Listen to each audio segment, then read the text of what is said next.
Hey, Big Pastor T here. Hey, I thought it'd be interesting today if we would do a little comparison video. I've got a P320 X-Five 9mm that a friend of mine let me borrow. I also got a H&K VP9 out here. So I thought it'd be fun if we compared the two guns. They're not exactly designed for the same thing. You know, the X-Five is kind of a factory tricked out edition of the P320, designed for competition and range shooting. But the H&K VP9, you know, comes with lots of different grip sizes, and it's a full-size gun. So I thought we'd just try it out and just see if we can get a little comparison of the two guns. So first thing we ought to do is just shoot them both. So we're back here about 45 feet from these AR 500 steel targets. Let's just see what this 320 X-Five will do.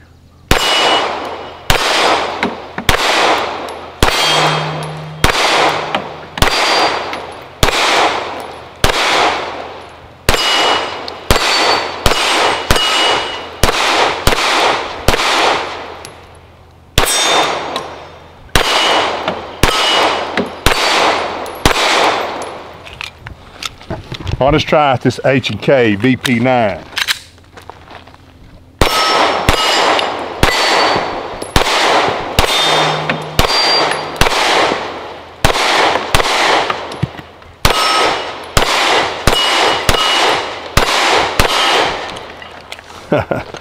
Man, I tell you, these guns are hot. It's the middle of July out here in North Carolina, and it's literally 96 degrees out here today, and these guns are so hot. Humidity about 95%, but man, it's never too hot to shoot guns if you got a chance. So we got these things out here. Let's look at these things up close and just see if we can see a couple of differences, and maybe they have some similarities here. H&K VP9 it's a 15 round magazine capacity gun. It comes with different inserts for the grip. We've got I see a little difference here. We've got the magazine release on the bottom of the trigger guard. We have a slide stop takedown lever. I've got a safety trigger here, kind of a Glock safe trigger action here. We've got, this gun happens to have True Dot 3-dot night sights.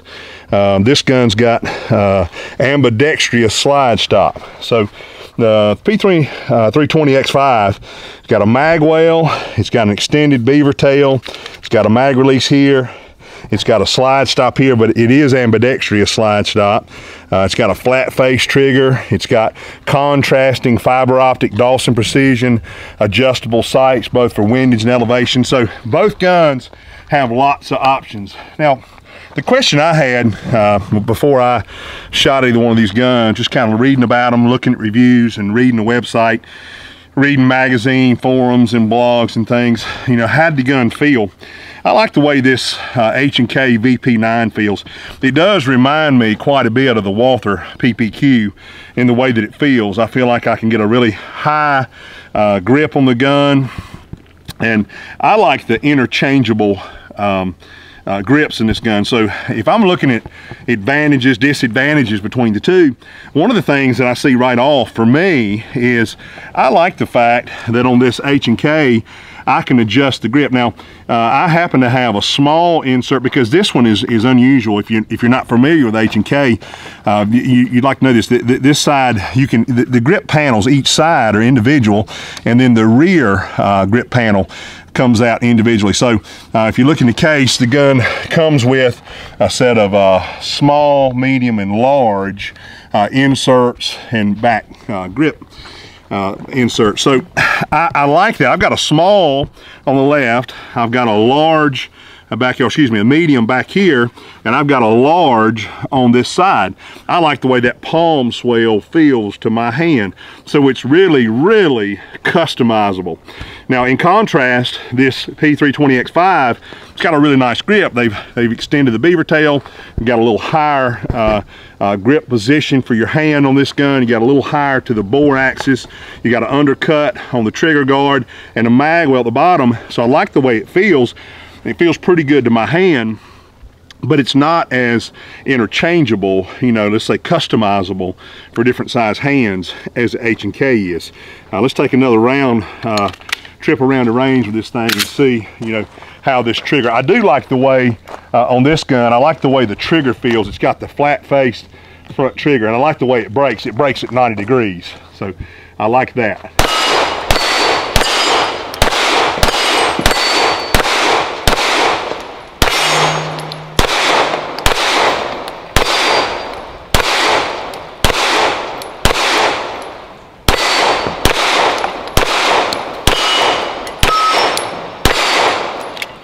The other thing you'll notice is this Sig comes with 4 magazines and the H&K comes with 3. So again, the Sig is designed for competition.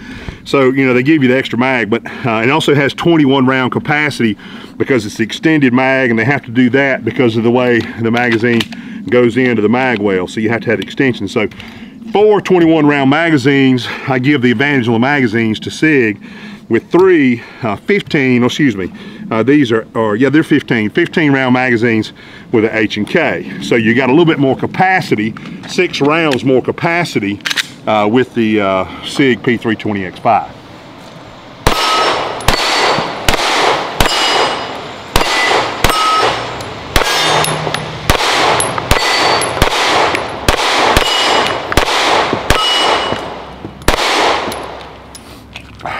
Okay, the Sig P320 comes with these lightning slides on top. You've also got a grip weight inserted in the back. It's removable in the back of the grip. Also, the mag well is also removable. You can take it off if you don't like it. That's all designed to help give weight to the gun and also lighten the slide, so you have a little bit reduced felt recoil.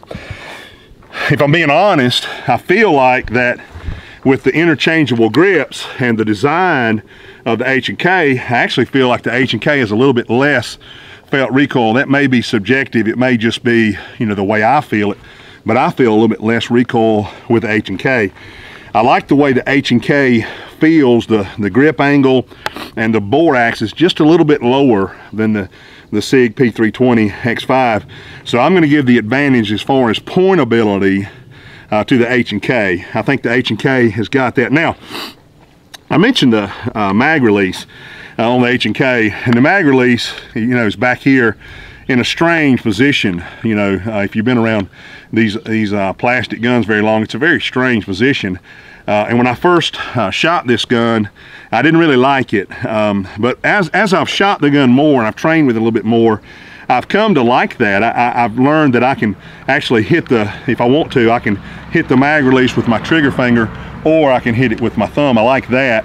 And my thumb is not extremely long, so I have a difficulty reaching it with my thumb as I do with a lot of guns with a mag release. But if that's a problem, you can always train to hit that with your trigger finger. So I think that probably, if you train with it, could be an advantage for some if you like that. Now, some people hate it, and they're so used to having a mag release here that you're going to actuate with your thumb. So, you know, that's a polarizing topic. But I'm going to say personally, I'm going to give the advantage to the H&K on that. Now, as far as the trigger goes, this flat face trigger, again, it does break at 90 degrees, and I do like that. It's very crisp.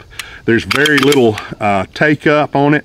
It's not real crunchy in there, and it's very, very crisp, and you know when it's going to break, and that's what I care about. I care about knowing when it's going to break, so I like that. The H&K, also both guns striker fired.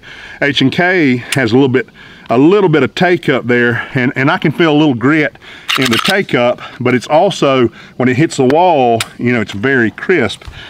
In the hand, I think that I'd probably give it a toss-up. I like the way the feel with my finger, I think, is a little better with a flat face. And I think some folks with maybe less experience might enjoy the flat face a little better, because some folks with shorter fingers sometimes have a tendency to push the gun to the left as they press the trigger, and folks with longer fingers sometimes seem to wrap in, sometimes go all the way to the knuckle, sometimes they're pulling the gun to the right.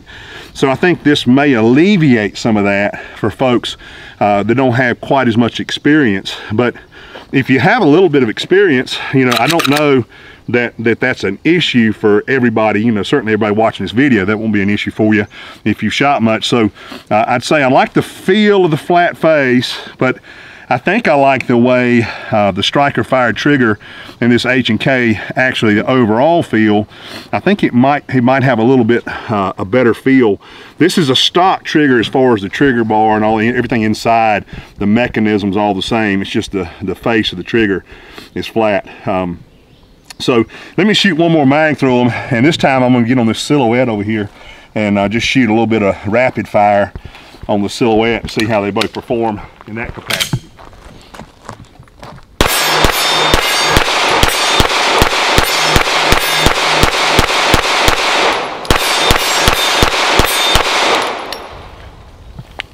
Does pretty good. I noticed a little bit of muzzle flip with it. It's just something I'm not trained with though. Let me try this H&K.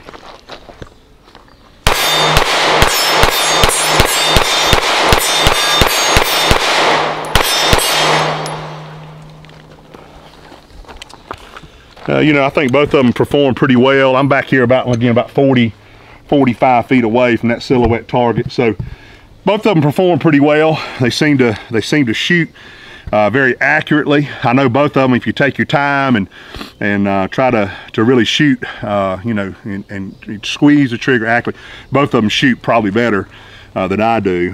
I like both guns. Out of the box, I think the 4 magazines, I give advantage to the Sig. The grip, I think the customizable grip, I give the advantage to the H&K. With in terms of shootability, I think both of them have advantages. I do like the adjustable sights on the X-Five. You know, you do have the capacity, the ability to change the sights, and also this has a Romeo optic. You can take the whole rear Dawson Precision sight out and have a Romeo 1 optic. So I like that. So that I give the advantage to Sig for that. I'd say it's pretty much a toss-up, you know, between the two. It's probably going to depend on how you personally, you know, the size of your hand and what you train, whether you can adapt to the magazine release and so on and so forth. So I think it's a personal decision. Now, in terms of money and availability, you know, the Sig P320 X-Five right now in the summer of 2017 is kind of hard to get your hands on, and I think they're running anywhere from $850 to $1,000 retail right now. And this H&K VP9, you know, there's availability for the gun, and the guns range anywhere from probably $500 to $700. So, you know, this is a couple $100 cheaper. So all in all, I might give the edge to the H&K VP9, but both of them, again, great guns, and you couldn't go wrong with either gun. Hey, don't forget this: God gave us liberty and God gave us guns. Thank you, Lord, for the blessings. Have a great day.